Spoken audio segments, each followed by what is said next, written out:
संत शिरोमणि आचार्य गुरुवर श्री विद्यासागर जी महाराज की जय। नवाचार्य श्री समय सागर जी महाराज की जय। अरहम योग प्रणेता पूज्य गुरुवर श्री प्रणम्य सागर जी महाराज की जय। ओम अरहम नमः। स्वाध्याय प्रेमी बंधुओं, आप सभी का आचार्य उमा स्वामी द्वारा विरचित गागर में सागर भरने वाले अनोखे ग्रंथ श्री तत्वार्थ सूत्र ग्रंथराज जी के स्वाध्याय में स्वागत है। 7 तत्वों और रत्नत्रय से गूंथे इन अनुपम सूत्रों में अब हम आ गए हैं जीव तत्व के लिए सम्यक चारित्र रूप अपनाने योग्य संवर और निर्जरा तत्व में। नौ तत्वों को ही आचार्य ने उपादेय अर्थात ग्रहण करने योग्य बताया है। और अब हम अपने अतिशय पुण्य फल से इस उपादेय विज्ञान अध्याय 9 के स्वाध्याय में जिनेंद्र भगवान द्वारा बताए गए वास्तविक मोक्ष मार्ग अर्थात दिगंबर साधु की चर्या को जानेंगे। जो नए स्वाध्याय प्रेमी अब हमारे साथ जुड़ रहे हैं, वह पुराने स्वाध्याय के छूटने का विकल्प न करें। निश्चिंत भाव से स्वाध्याय करें। मुनिश्री की सरस सरल वाणी में उन्हें यह जटिल विषय भी बड़ी आसानी से समझ में आ जाएगा। स्वाध्याय प्रारंभ करने से पहले हम अध्याय 9 का सूत्र पाठ कर लेते हैं ताकि हम इन्हें कंठस्थ कर सकें। यदि आपने पिछले अध्यायों की मौखिक सूत्र पाठ परीक्षा नहीं दी है तो भी आपको यह पाठ अवश्य करना चाहिए और इन्हें कंठस्थ करने का प्रयास करना चाहिए। मोक्ष मार्गस्य नेतारं भेत्तारं कर्म भूव्रतां ज्ञातारं विश्वतत्त्वानां वन्दे तद्गुणलब्धये। आश्रम निरोधः संवरः स गुप्ति समिति धर्मानुप्रेक्षा परिसहजय चारित्रहि तपसा निर्जरा च सम्यक योग निग्रहो गुप्तिः ईर्याभाषैषणादान निक्षेपोत्सर्गा समितयः उत्तम क्षमा मार्दवार्जव शौच सत्य संयम तपस्त्यागा किंचन्य ब्रह्मचर्याणि धर्मः अनित्या शरण संसारैकत्वा न्यत्वा शुच्यास्रव संवर निर्जरा लोक बोधि दुर्लभ धर्म स्वाख्या तत्वानुचिंतन मनुप्रेक्षाः मार्गाच्यवन निर्जरार्थम परिषोडव्याः परिशः क्षुत पिपासा शीतोष्ण दंश मशक नाग्न्यारति स्त्रीचर्या निषद्या शय्या क्रोश वध याचना लाभ रोग तृण स्पर्श मल सत्कार पुरस्कार प्रज्ञा ज्ञाना दर्शनानि सूक्ष्म सांपराय छदमस्त वीतरागयोश चतुर्दश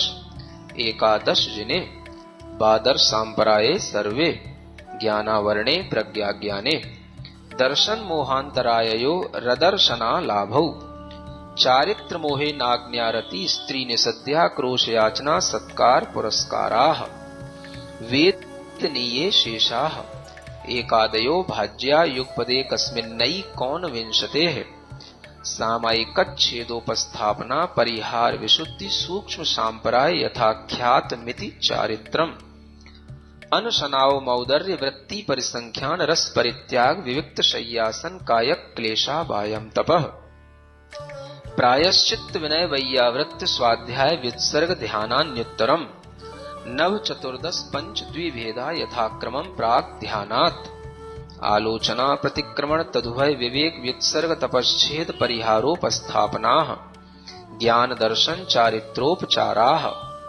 आचार्योपाध्याय तपस्वी शैक्ष्य ग्लान गण कुल संग साधु मनोज्ञानाम् वाचना पृच्छनानुप्रेक्षाम्नाय धर्मोपदेशाः बाह्याभ्यन्तरोपद्यो उत्तम सहननस्यैकाग्रचिन्ता निरोधो ध्यान मान्तर मुहूर्तात् आर्त रौद्र धर्म्य शुक्लानि परे मोक्ष हेतु आर्त ममनोज्ञस्य संप्रयोगे तद विप्रयोगाय स्मृति समन्वाहारः विपरीतम मनोज्ञस्य वेदनायाश्च निदानं च तदविरत देश विरत प्रमत्त संयतानां हिंसा नृतस्तेय विषय संरक्षणेभ्यो रौद्रमविरत देश विरतयोः आज्ञापाय विपाक संस्थान विचयाय धर्म्यम् शुक्ले चाद्ये पूर्वविदः परे केवलिनः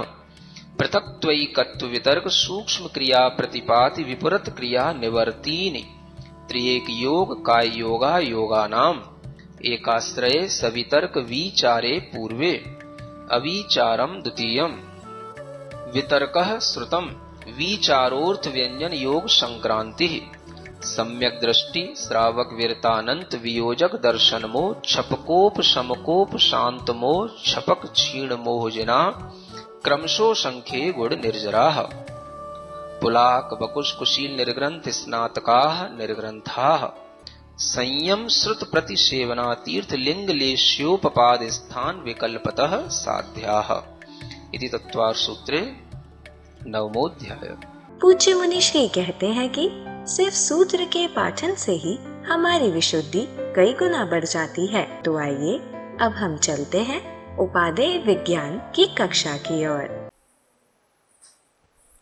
मोक्ष मार्गस्य नेतारं भेत्तारं कर्म भूरतां ज्ञातारं विश्वतत्त्वानां वंदे तद्गुणलब्धये।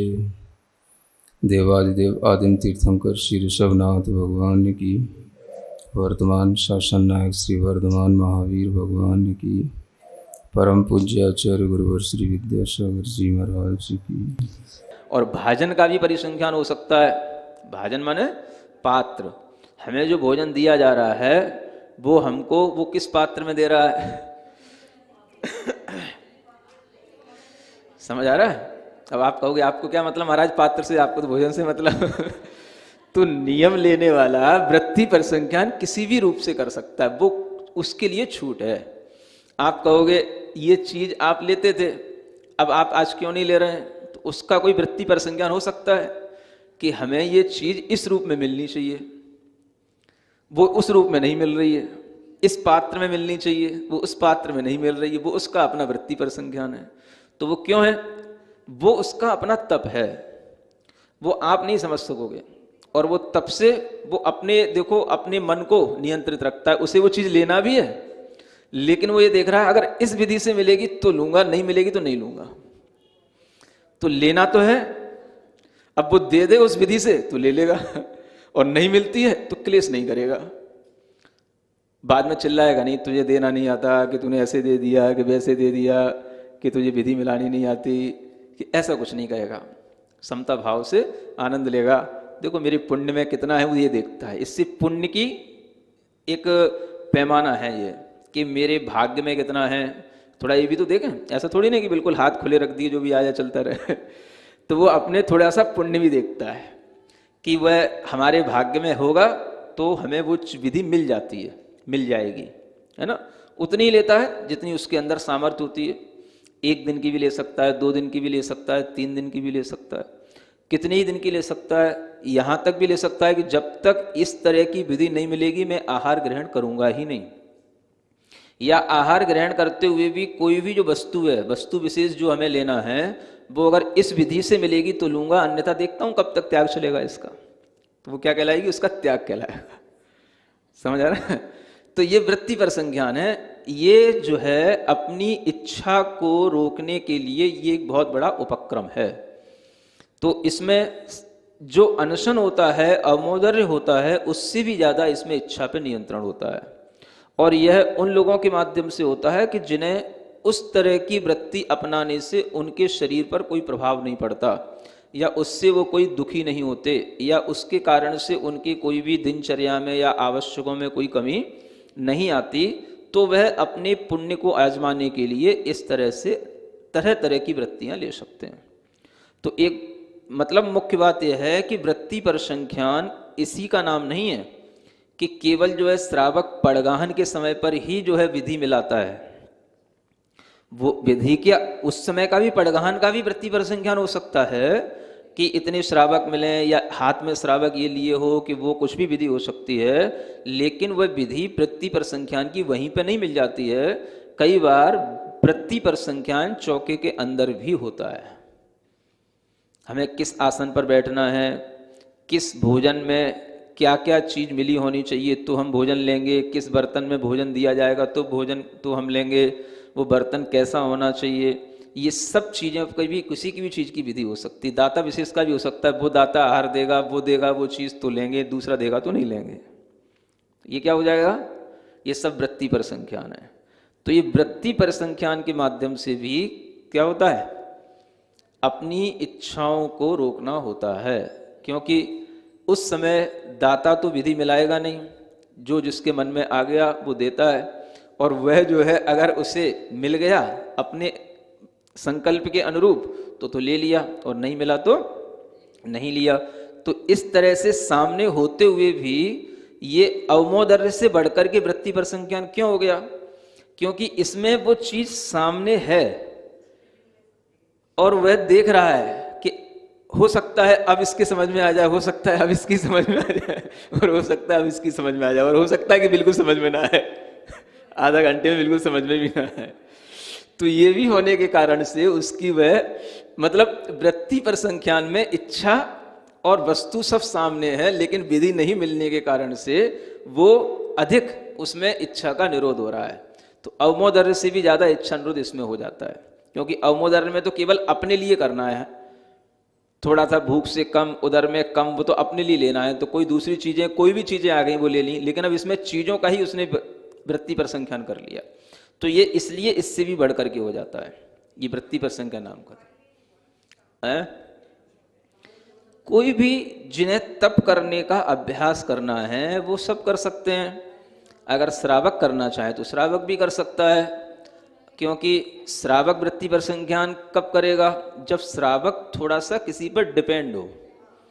अब आपको ही बनाना है और आपको ही खाना है या तो आपको कोई खिलाने वाला हो तो वृत्ति पर संज्ञान हो जाए, है ना। तो अधिकतर ये उन लोगों के लिए होता है जो व्रती श्रावक होते हैं, वो कर सकते हैं। या कोई श्रावक जिस दिन ऐसा कोई देख ले कि हाँ भाई आज हमारे घर में बहू है, बेटी है, ये बनाएगी, ये खिलाएगी, तो उस दिन कर सकते हो कि भाई ये जो भी दे देगी ले लेंगे। या अब उसमें तुम वहीं वहाँ पे कहीं देने के बाद में नहीं लोगे तो नखड़े दिखाओगे तो वो फिर दिक्कत भी हो जाएगी है ना। तो गृहस्थ के लिए थोड़ा मुश्किल हो जाता है ना। साधु के लिए तो इसलिए क्योंकि उसे वो चीज नहीं लेना, बाकी दूसरी चीज कर रहा है, और उसका तप अपने आश्रित है, उसकी विधि नहीं मिली, उसे तो इतना ही कहना है कि हमारी विधि नहीं मिली, बात खत्म। तो विधि नहीं मिली, वो तो इसके लिए अब घर में रह करके इस तरीके से लोगों की मानसिकता बना पाना ये थोड़ा सा कठिन तो होता है। हाँ, तो अनशन और उमोदर आपके हाथ में है, वृत्ति पर संज्ञान देख करके अगर कभी निमंत्रण मिले आपको तो कर सकते हैं। तीसरा ये वृत्ति पर संज्ञान हो गया। तो इसमें किसी भी तरीके की वृत्तियां हो सकती हैं, गांव की, गली की, मोहल्ले की, बर्तन की, भोजन की, व्यक्ति की, किसी भी तरीके की वृत्तियों का संख्यान करना है। बस इतनी संख्या में होगा तो ये होगा, है ना। कई बार ऐसा भी होता है कि एक घर में आहार नहीं मिलता है, दूसरे घर में जाना होता है, तो इसका भी एक नियम होता है कि भाई हमें 3 घर से ज़्यादा अगर हमें लौटना पड़ा तो 3 घर से ज़्यादा में हम अगर नहीं मिला 3 घरों में जाने के बाद तो फिर मैं आहार नहीं करूँगा, ऐसा भी नियम होता है ना। अधिक से अधिक 7 घरों का नियम होता है। तो गुरु महाराज ने कहा 3 घर से ज़्यादा का मत रखो, है ना। तो 3 घर से ज़्यादा अगर ऐसा कभी हो जाता है, 3 चौके में गए, 3 बार में आहार नहीं मिला, तो कई बार ऐसा भी हो जाता है ना। एक बार हो चुका है कि मतलब 3 बार 3 घरों में जाने के बावजूद भी लौटना पड़ा, 3 बार जाने के बाद, है ना। फिर उस दिन पूरा आहार अलाव ही हुआ, है ना। तो ऐसा भी हो जाता है। तो ये सब वृत्ति पर संख्यान में ही आ जाते हैं। नहीं, उजाले वाली समस्या एमपी में कम होती है वहाँ तो अब कुछ कुछ कारणों से एक चौके में चौकी के पास छीटा पड़ा था, है ना, तो वहाँ से लौटना हुआ। फिर दूसरे चौके में कुछ उस समय पे क्या संघ था आचार्य महाराज का, तो साथ में कुछ आर्यकाएँ माता जी भी थी, है ना। तो चौके में एक माता जी पहले से थी, तो ऐसा लगा कि कहीं इनका कुछ जो है स्वास्थ्य वगैरह अनुकूल नहीं है तो इनको दिक्कत ना हो, चलो अपन दूसरी जगह चले जाएंगे। तो ऐसे लौटे, तो फिर तीसरी जगह चले गए। और तीसरी चौके में जो माता जी थी उनका थोड़ा सा आहार शुरू हो गया था, तो फिर वहाँ से भी लौटना पड़ा, फिर वो पूरा ही हो गया। तो ऐसे करके कई मतलब कुछ, तो ये भी एक अपना वृत्ति पर संख्यान है ना। तो इस तरह से होता है। तो कभी भी साधु के लिए कोई भी तरह का तप करने में इस तरह की मानसिकता उसकी हमेशा रहती है। तो वो चला के ही होता हो ऐसा नहीं है, अपने आप भी सहज कई बार हो जाता है। तो रस परित्याग ये चौथा तप है ना। तो रस परित्याग तो आप जानते ही हैं, है ना, दूध घी, घी तेल दूध दही और मीठा नमक, ये 6 रस होते हैं बस है ना। तो इन 6 में से 5 का त्याग कर लो, 4 का कर लो, 3 का कर लो, 2 का कर लो, या एकाध रसों का भी त्याग रस परित्याग कहलाता है। सब अपनी अपनी शक्ति के अनुसार करते हैं। अथवा ये भी 5 रस होते हैं जो कड़वा, कसायला, तीखा, चरपरा, है ना, और नमकीन, ये भी 5 प्रकार के ऐसे भी रस बन जाते हैं। तिक्त, कड़वा, कसायला, कोई भी तरीके का, जैसे आज हम चरपरा नहीं खाएंगे, या आज हम तीखा नहीं खाएंगे, या आज हम, है ना, नमकीन नहीं लेंगे, कोई भी तरीके के रसों का त्याग करके भोजन करना, कहने का मतलब ये रस परित्याग नाम का तप है। तो इससे भी बहुत फायदे हैं, क्योंकि रस ही जो होते हैं वो शरीर के अंदर कई बार अनेक बीमारियों के कारण बनते हैं। अगर आप रसों पर नियंत्रण रखेंगे तो बहुत सी बीमारियां इसी से नियंत्रित हो जाती हैं। अब बहुत सारा, जैसे घी तेल है, तो ये क्या है, कोलेस्ट्रॉल की बीमारी के लिए यही कारण है, कोलेस्ट्रॉल इसी से बढ़ता है, हार्ट संबंधी प्रॉब्लम्स इसी से आती हैं, है ना। जो ये दूध दही है, ये सब ये थोड़ा सा फैट बढ़ाने के लिए होता है, और सब तरीके का, है ना, ओबेसिटी इसी से बढ़ती है। तो ये भी बीमारियां सब रसों से ही तो बढ़ती हैं। और जो मीठा नमक है ना, तो नमक भी नुकसानदायक होता है किडनी के लिए, है ना, और मीठा भी जो है डायबिटीज़ के लिए कारण तो है ही है।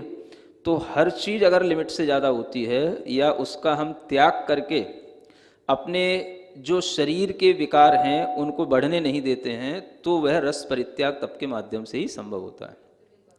तो इस तरह से रस परित्याग भी शरीरगत व्याधियों को दूर करने वाला। और जब आप रस परित्याग करके कभी नीरस भोजन करेंगे तो उस दिन आपके वृत्ति बड़ी सात्विक होगी, आपकी मानसिकता, आपका अपने स्वभाव में रहने का मन, आपके धर्म ध्यान में एक शालीनता अपने आप आपके अंदर आएगी। क्योंकि जब रस अधिक मिलता है शरीर को, तो फिर शरीर बाहरी वृत्ति में ज़्यादा जाता है, अंतर्मुखी कम होता है। तो इस रस परित्याग व्रत के माध्यम से भी रस का त्याग अपने आप में बहुत बड़ी आसक्ति का त्याग है। क्योंकि हर किसी को किसी ना किसी रस में आसक्ति जरूर होती है। किसी को बहुत मीठा अच्छा लगता है, तो किसी को नमकीन ज़्यादा अच्छा लगता है, किसी को तो, है ना, घी की वस्तुएं ज़्यादा अच्छी लगती हैं, किसी को दूध ज़्यादा अच्छा लगता है। हर किसी को कुछ ना कुछ अच्छा जरूर लगता है। समझ आ रहा है? अपने अपने मन से पूछ लेना। तो जो चीज़ में आसक्ति है उसी का त्याग करना, क्योंकि इच्छा तो उसी की है और उसी का त्याग करना है, तो ये अपने आप में बड़ी चीज़ होती है।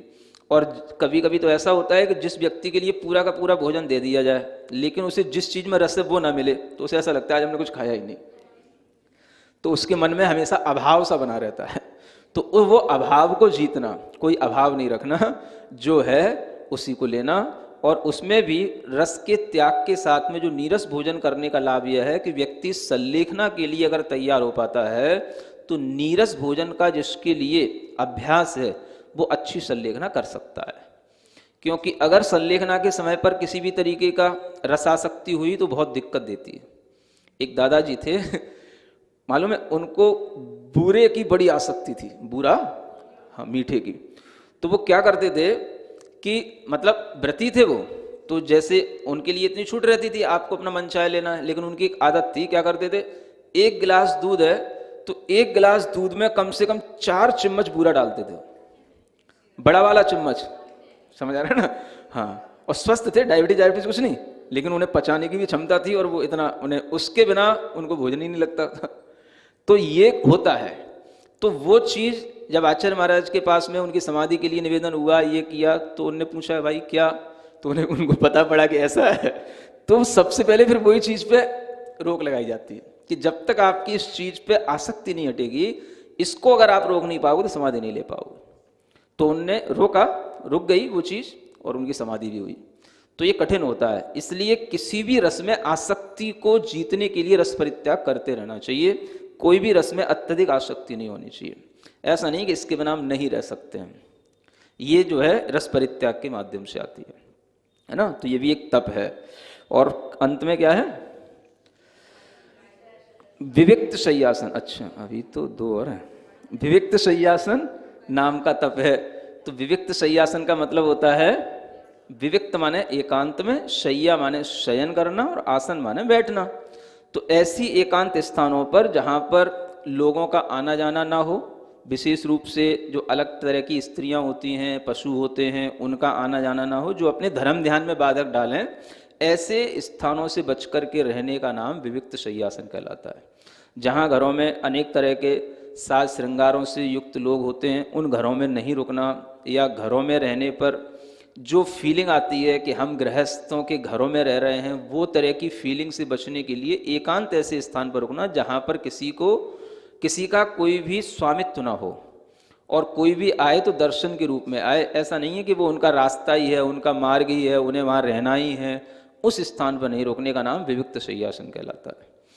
और काय क्लेश नाम का तप होता है, जो तरह तरह से, काया माने शरीर को क्लेश देने के लिए भी अनेक तरह से, है ना, जैसे ऋतुएं होती हैं, तो उन ऋतुओं में उन्हीं के तरह से, जैसे शीत ऋतु है तो शीत को सहन करने के लिए है ना उपक्रम करना, है ना, गर्मी है तो गर्मी में गर्मी को और सहन करने का उपक्रम करना, ये सब काय क्लेश में आ जाता है। बैठने की शक्ति बढ़ाना, खड़े होने का कायोत्सर्ग करके बहुत देर तक खड़े होने की शक्ति बढ़ाना, इस तरह से शरीर को क्लेश दे करके भी प्रसन्न रहना, ये क्या कहलाता है? काय क्लेश। तो ऐसे ये 6 प्रकार के तप हैं, है ना। इन तपों के माध्यम से कर्म की निर्जरा विशेष रूप से होती है। इन्हें बाह्य तप कहा गया है। इनका वर्णन यहाँ पूर्ण हो जाता है। ओम अरहम नमः। तो चलिए आज की कक्षा की एक क्विक रिवीजन कर लेते हैं। बाह्य तप के प्रकरण में हमने जाना कि वृत्ति परिसंख्यान सिर्फ पड़गाहन का नहीं होता, यह चौके के अंदर भी हो सकता है। जैसे इस बर्तन में मिलेगा या वह दाता देगा तो ही यह चीज लेंगे, अन्यथा नहीं। यह अवमौदर्य से बढ़कर होता है, क्योंकि उसमें तो कोई भी चीज ले सकते हैं, पर यह वस्तु और उसे लेने की इच्छा दोनों होते हुए भी साधक देखते हैं कि दाता समझ रहे हैं या नहीं, और संकल्प के अनुरूप नहीं मिलने पर साधक वह वस्तु नहीं लेते, जिससे इच्छाओं का निरोध होता है। वृत्ति परिसंख्यान कोई भी कर सकता है जो किसी पर डिपेंडेंट हो या कोई खिलाने वाला हो। जैसे व्रती श्रावक गृहस्थ के लिए यह मुश्किल होता है, क्योंकि घर वाले दें और हम नखरे दिखाए दिक्कत हो सकती है, पर अनशन और अवमौदर्य हमारे हाथ में होते हैं। संख्यान गांव, गली, मोहल्ला, बर्तन, भोजन, व्यक्ति आदि किसी भी वृत्ति का हो सकता है। कभी एक घर में आहार नहीं मिलता तो दूसरे घर जाना होता है।